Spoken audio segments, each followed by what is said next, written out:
When dealing with cross-platform, so mobiles and desktops, for example, and the web, one of the main things that you really need to know then as a developer is the application's lifecycle. So when you execute a program on a mobile phone, it is very different than executing it on a desktop and very different than a browser. So you really need some concepts of this. This article is what basically covers how that works. You don't necessarily need to be concerned about it because Avalonia handles this for you, but it's always good to have the foundations. So when we talk about lifetimes and life cycles, we are basically referring to when an application spins up and runs on the device it's running on, it may or may not present some UI in the foreground. And whether the application is alive or not dictates its lifetime. So it could spin up and run a background service that keeps everything alive and open and your application is running.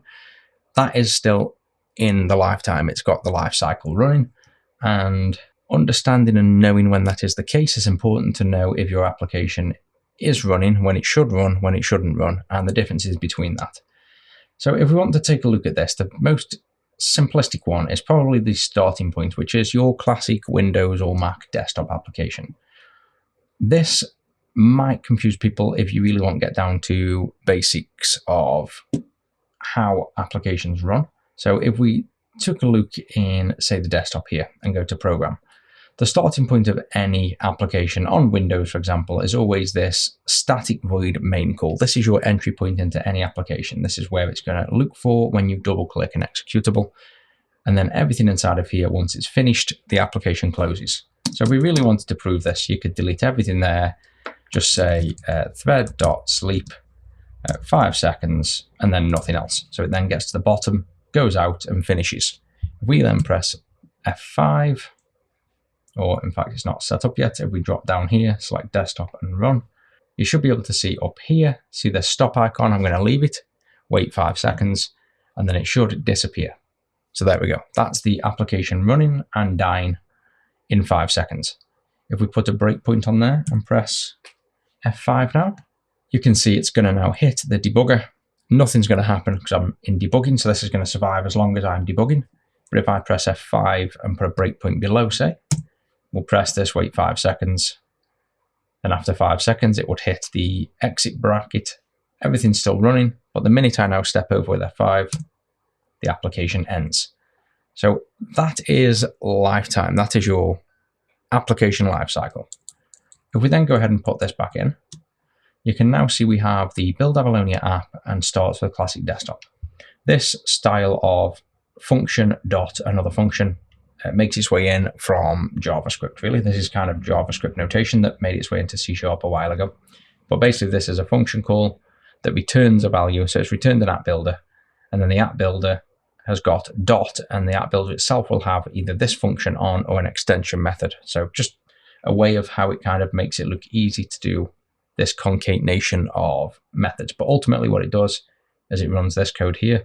So it does an app builder, configures it up for an app, does all the magic that you don't care about, returns the app builder, then it calls this, which is an extension method that takes in that app builder as the first parameter in the background, gets the arguments and lifetime builder, which are defaulted in our case to nothing, creates this new lifetime instance, sets it up, and starts it. And looking at what it's ultimately doing behind the scenes, which shouldn't really be too much of your concern, all you need to know is when you're controlling the lifetime, this main window here, specifically in the desktop, is your lifecycle. Whenever anything here finishes, the application ends.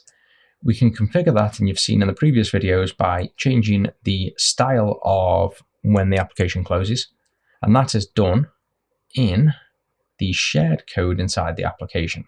And it's in here where this will get called by that original setup from the program. So we would end up being in here.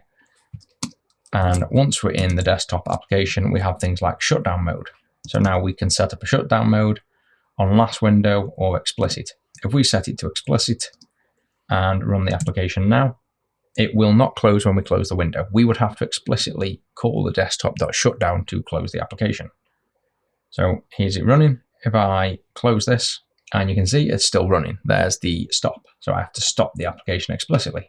If I remove that line and start running again, you will see as soon as we close this, there's that stop disappearing again. So that's how that works. That's the desktop lifecycle. That's all you really need to be concerned about.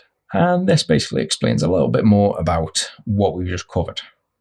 Now, there are different things. There's a Linux frame buffer, which again, until you need it, don't worry yourself too much about it.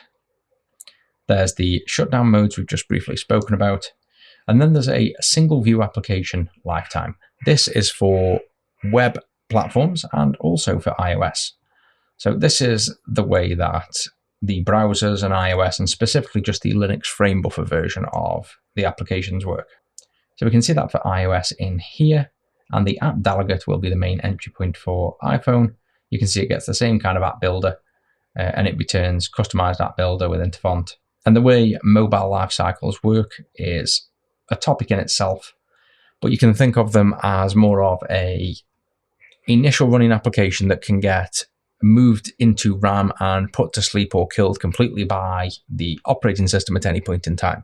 So you have to deal with things like restoring states when you're brought back out of memory and back into memory and things. It's not even remotely the same as desktop.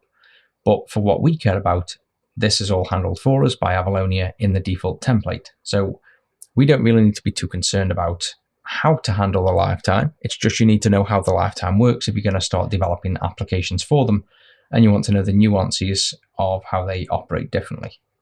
And then Android has a different one, which is an activity application lifetime. And you can see the short and long of it is that the factory is called each time a new activity instance is created. So again, the way that this all works is much, much different. Just bear that in mind when you come to think about cross-platform development. It's not the same as a simple desktop that is just running until it closes and there's nothing in between. Unfortunately, mobile is probably the most complicated lifetime and life cycle to handle. And if you really want to dig into how to understand it more, here's a quick example of building one yourself, if you will. And so that really is an overview of the life cycle. It basically always starts in the specific place. So Android for Android, browser for browser, iOS and desktop. Those each have their own entry points. So in here, for example, it's this program, but they try to, as much as possible, immediately break into what becomes this shared library here and this app view. And then once we get into here, this is really the true cross-platform entry point. I'd say the only thing to really understand about the cross-platform is you want to understand this section here where we're setting up the view model dependencies and the fact that we can't set up the main window, for example, in anything except desktop. So that's why we try to not put stuff in the main window, because that is a desktop only concept. And instead, the main window always wants to just host the main view. And that's because iOS, Android, and the web can't do anything with the window. If we were to put stuff inside this window, it would only exist in desktop. Whereas if we then just host a view inside of that, then all of the other life cycles here just end up with the main view model and the main view. So they become truly cross-platform. So that might now make a bit more sense to you why I immediately tried to break out into using a main view and not a main window inside of the framework. But luckily that's now standard as part of the Avalonia template.